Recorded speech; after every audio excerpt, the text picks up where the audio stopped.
All right, 23 DCCR 0319 on Lupe Gomez. I've got Mr. Nichols here for the state. Mr. Radford is here. Sir, Lupe Gomez. I'm sorry? Is your name Lupe Gomez? I'm the non-corporate What? third-party intervener, cross-plaintiff, superior lien holder, to appear by special restricted visitation and not by general appearance. Can you do this? Can you come around and have them so I can see better? You want us off the bench, John? Yeah, y'all can all come up here. Okay. So I have a couple questions. No, well, hold on. You don't get to ask questions. I'm going to ask the questions, Mr. Gomez. Can happen until all parties are identified into the record. All right. So, Mr. Tell me again who you are. Who are you saying I'm you a are? non-corporate third-party intervener, here by special restricted visitation and not by general appearance, under duress by the means of threat, coercion, and kidnapping. Okay. Have you ever been known by the name of, in the past, Lupe Gomez? Will you state your name for the record, please? And will you order the prosecutor to state his name for the record? And do either one of you have a claim against me? We do have a claim against you. My name is Raquel West. I'm the judge of the 252nd District Court. This is Mr. Luke Nichols. He's one of the assistant district attorneys in my court. Mr. Radford is here representing you. Okay. There's an indictment. There's a motion to quash. Mr. Radford has filed that we're here for today. I'm going to take judicial notice of the court's file, which includes numerous documents, including a indictment, the probable cause affidavit, other identifying information that does identify you as Mr. Lupe Gomez. And I'm going to make the finding at this time that you are, for purposes of— That was pure chaos. You can literally see the judge recalculate her life choices in real time. Lupe isn't defending himself. He's just rejecting reality like it's optional. This is sovereign citizen delusion at its finest. April 29th of 2024. And Mr. Nichols, you may call your first witness with regard to the suppression. State calls Officer Chad Morrison. Would you please call the name?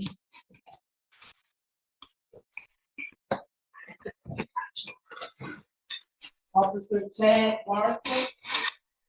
No response, Your Honor. All right, Mr. Nichols. Your Honor, I have no other witnesses in this time for this hearing. The state rests. May I make a statement on the record? Yes, you may. Your Honor, I was in contact with Officer Morrison last week. He is formerly of Port Arthur Police Department. He now is with a different agency in the greater Houston area.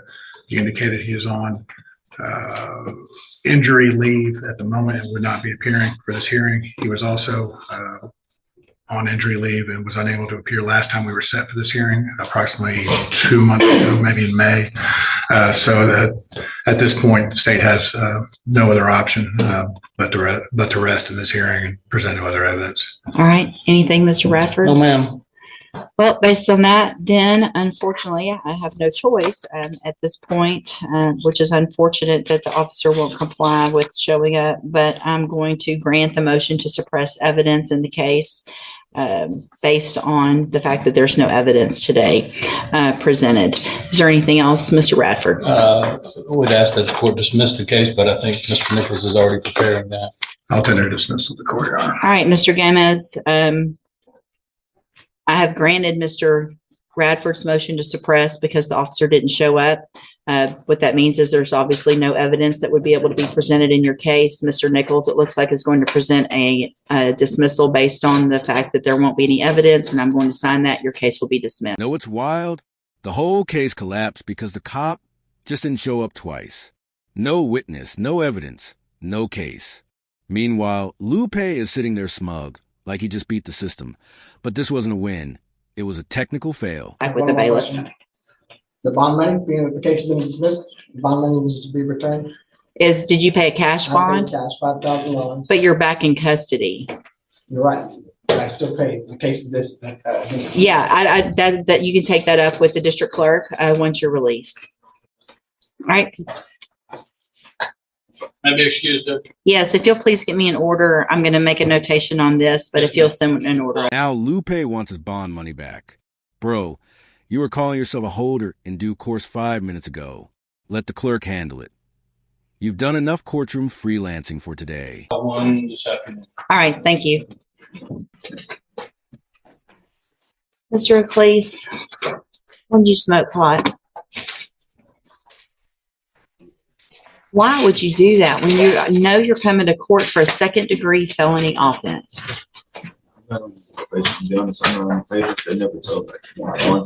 It's common sense that you're on bond for a felony and you're coming to felony court. No one should have to tell you to follow the law, right?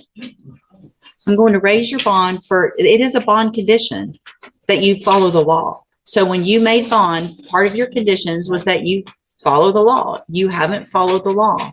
I'm going to raise your bond in your case. What was the bond that you... This guy really came to court high on bond for a felony. It's like he thought the judge was going to give him a gold star for honesty. Sir, you're not just in trouble, you're in danger. Let's see if I can figure that out. I'm sorry. How old are you? 27. Yeah. I never made any mistakes since I quit this.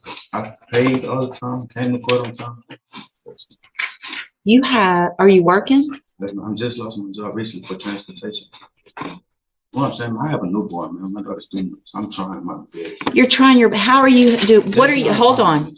What are you doing to help your child that's 3 months old by smoking marijuana? Because if you go try to get a job and you test positive, you can't get a job. How's that going to help your daughter? So you are making mistakes. You're making ridiculous choices. You can go to prison in your case. Don't talk over me. You can go to prison for up to 20 years in this case. And to take a chance while you're out on bond, when you should be trying to get a job, and instead you're out smoking pot, you're not taking care of your daughter. This moment hit hard. The judge didn't just scold him. She brought up his baby daughter. That wasn't just legal correction. That was parental disappointment. Like, if this doesn't wake you up, what will? Am I correct?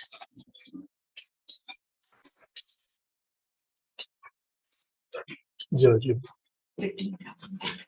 if I may, the patch of the court would consider amending his bond condition for a drug patch in the situation in lieu of raising his bond and back in custody. Sure. I'm 27. I've never had any drug charges, anything like at all. I'm gonna be honest. I know I shouldn't have been smoking, but in my head, I'm saying, okay, I'm not going for a drug charge. I don't have prior drug charge. I didn't know it was a possibility that I would get to.